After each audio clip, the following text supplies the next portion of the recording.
Hello అందరికీ welcome back to our YouTube channel Suma Sampath blogs. ఇది వచ్చేసి శివరాత్రి రోజు జరిగిన వీడియో అండి. శివరాత్రికి గంగా స్నానం అయిపోయి ఇంటికి వచ్చిన తర్వాత ఒక హాఫ్ అన్ అవర్ అట్లా రెస్ట్ తీసుకొని మళ్ళీ సాయంత్రం బోనం పనులు పూజ పనులు అన్నీ స్టార్ట్ చేసామండి.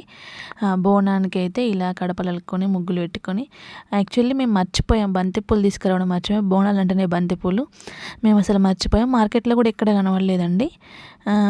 బంతిపూలు ఉన్న వాటితోని కొన్ని ఇళ్ళకి వస్తే తీసుకున్న వాటితోనే బోనాలు రెడీ చేసాము. బోనం సంగతి ఏంటి అంతా మా అత్తమ్మ చూసుకుంది. దేవుళ్ళ దగ్గర నేను పూజ స్టార్ట్ చేశాను. బోనం వండడము వాటిని పూజ చేయడం అంతా మా అత్తమ్మ చేసిందండి. ఇలా ఉన్న బంతిపూలతోని చిన్నగా అలా దర్వాజకి అలా కట్టుకున్నాము. బోనం అయితే అంతా మా అత్తమ్మ చేసిందని చెప్పాను కదండి. అయితే మా అత్తమ్మ రెడీ చేసిందండి. వాటికి ఫస్ట్ వండిన తర్వాత వాటిని కొన్ని నీళ్ళల్లో పెట్టి చల్లార్చి కింది దాంట్లో 3 అంతరాల బోనం అంటారండి మేము మా సైడ్ అయితే, మరి మీ వైపు ఎలా అంటారో తెలియదు. 3 అంతరాల బోనం అంటారండి. మేమైతే కింది దానిలో బెల్లము బియ్యము కలిపి వండుతామండి. రెండో దాంట్లో కూరగాయలు, మూడో దాంట్లో పప్పు ప్రసాదం చేస్తామండి. ఇది మల్లన్న దేవుని బోనాలండి. మా అయితే శివరాత్రి మల్లన్న దేవుడు అన్న శివయ్య అన్న అంతా ఒకరే కదండి. మేమైతే మల్లన్న బోనాలు మాకు శివరాత్రికి ఉంటాయని చెప్తే మాకు చాలామంది అయితే సట్టికి చేసుకుంటారు, కానీ మాకు మాత్రము శివరాత్రికి ఉన్నాయని మా అత్తమ్మ అంటే మేము ఎవ్రీ ఇయర్ శివరాత్రికి చేసుకుంటున్నాం బోనాలు.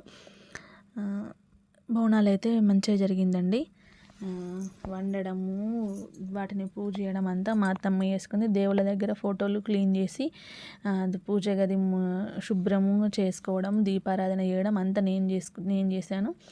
ఈ పూతగంధం అండి, అంటే పూతగంధం అంటే మీకు తెలియకపోవచ్చు కొంతమందికి. బియ్యము నానబెట్టి దాన్ని కొంచెం కొద్దిగా పసుపు వేసి మిక్సీ పడితే ఇలా ఈ కలర్కి వస్తుందండి. ఖచ్చితంగా శివరాత్రికి మా ఇంట్లో అయితే బోనాలకైతే మేమైతే ఇట్లనే రెడీ చేసుకుంటాం. పూతగంధం రాసి పసుపు కుంకుమ బొట్లు పెట్టి బంతిపూలు కట్టుతామండి ఖచ్చితంగా బోనాలకి. కట్టిన తర్వాత వాటిపైన మట్టి ప్రమిదలు పెట్టి ఆ మట్టి ప్రమిదల పైన మట్టి ప్రమిదలలో దీపం పెడతామండి. మేమైతే ప్రతి సంవత్సరం ఇలానే చేస్తాము. ఫస్ట్ మా అత్తమ్మ అన్నది నాకు ఊహ తెలిసినప్పుడు మా మమ్మీ వాళ్ళు కానీ, అంటే మా అత్తమ్మ వాళ్ళ మమ్మీ వాళ్ళు కానీ వాళ్ళ అత్తగారు వాళ్ళు కానీ కుండలలో వండే వాళ్ళటండి. ఇప్పుడు అది కూడా బొగ్గు పొయ్యి మీద మాత్రము లేదా కట్టెల పొయ్యి మీద మాత్రం చేసేవాళ్ళు. మేము మాత్రము ఇక్కడ మా అత్తమ్మంది మా మమ్మీ వాళ్ళ ఇంట్లో వీడియో కూడా చూసారు కదండి మీరు. మా మమ్మీ వాళ్ళ ఇంట్లో అయితే మా మమ్మీ ఇక్కడ కట్టెలు లేవనేసి మా అమ్మ గ్యాస్ పొయ్యి మీద వండింది. మా అత్తమ్మ మాత్రం నాకు తెలిసినంత వరకు మా అత్తగారి సైడు మా అమ్మ వాళ్ళ సైడు అందరూ కట్టెల పొయ్యి మీద చేశారు. నేను కూడా కట్టెల పొయ్యి మీద చేస్తా అంటే సరే అత్తమ్మ నీ ఇష్టం అంటే మా అత్తమ్మ కట్టెల పొయ్యి మీద వండిందండి బోనము. నాకు తెలిసినంత వరకు అయితే కట్టెల పొయ్యి మీద చేస్తారని అంటే సరే అనుకొని మేము కూడా కట్టెల పొయ్యి మీద చేసాము. వంట మాత్రం గ్యాస్ మీద చేసుకున్నాము. ఓన్లీ బోనం మాత్రం కట్టెల పొయ్యి మీద చేసాము. మా అత్తమ్మనే చేసింది. బోనం వండి ఇలా పూజించింది చూడండి. నిజంగా నాకు ఆ బోనాన్ని చూస్తే ఆ దేవుణ్ణి చూసినట్టు అనిపించిందండి. తర్వాత ఈ బోనాన్ని మేము ఇక్కడ నుంచి అంటే వండిన ప్లేస్ నుంచి దేవుని గదిలోకి మా ఆయన తీసుకొని వచ్చాడు. ఇప్పుడు మా అత్తమ్మ బొట్టు పెట్టే చిప్పలల్లో దేవుని దగ్గర దీపారాధన చేయడానికి నాకు రెడీ చేసిస్తుంది. ఇలా పూతగంధము విభూది కుంకుమతోని మూడు వాటితోని బొట్లు పెట్టినాం. ఇట్లా బొట్టు పెట్టుకున్న తర్వాత మేము దేవుని గదిలోకి అయితే ఈ బోనము దీపారాధన కుందులు ఇవైతే తీసుకొని దేవుని గదిలోకి అయితే తీసుకొచ్చామండి. ఆ వీడియో కూడా పెడితే నేనైతే ఒక పిచ్చిదానిలాగా ఉన్నానండి. అసలు నిజంగా పిచ్చిదాని అంటే మరీ అలా అనుకోకండి. అంటే చీర కట్టుకొని ఆ టైం వరకు అంటే 6 వరకు పెట్టాలంటే మాకు 6:30 అట్లా అయిందండి. 6 వరకు బోనాలు పెట్టాలంటే 6:30 అట్లా ఆ టైం అయింది. ఇలా బోనాలు పూజించుకున్న తర్వాత దేవుని గదిలోకి తీసుకొచ్చామండి. చూసారా ఎంత అంటే మా అత్తమ్మకి చాలా ఇష్టం అండి ఇట్లా దేవుళ్ళకి ఏమైనా తయారు చేయాలంటే చాలా ఇష్టం. మేమైతే ఇలా మా ఆయన ఇట్లా అంటే బోనాలకి దేవునికి సమర్పించే వరకు వాటి వాసన మనం చూడొద్దనేసి ఇలా ముక్కుకు క్లాత్ కట్టుకొని అయితే దేవుని దగ్గర నేనైతే దీపం పట్టుకున్నాను.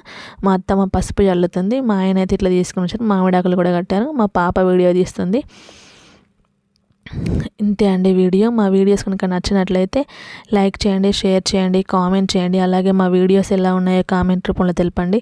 మా బోనం చూసారు కదండి ఎంత మంచిగా ఉందో.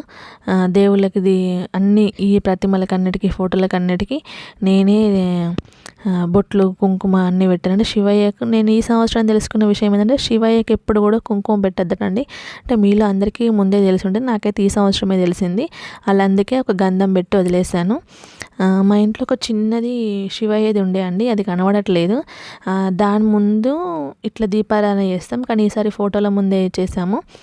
కింద కొన్ని జొన్నలు పోసి దానిపైన ఇలా పెట్టి ఇక మొక్కజొన్న కంకు, చెరకు, ఈసారి మాకు చెరుకు కూడా దొరికింది. చెరుకు, గ్రేప్స్, పల్లీలు, కందగడ్డ ఉడకబెట్టింది ఇట్లా అన్నీ పెట్టి దీపారాధన చేసుకున్నామండి. చాలా అంటే చాలా బాగా అనిపించింది. చెప్పాను కదండి మల్లన్న దేవునికి ప్రసాదం అని. అయితే ఈ కింది దాంట్లో అన్న ప్రసాదము, మధ్యలో కూర, పైన దాంట్లో పప్పు ప్రసాదం అండి. ఇంతే అండి. మా వీడియోస్ కనుక నచ్చినట్లయితే లైక్ చేయండి, షేర్ చేయండి, కామెంట్ చేయండి. థ్యాంక్స్ ఫర్ వాచింగ్ అండి. 6 నిమిషాల వీడియో చూసినందుకు థ్యాంక్ యూ.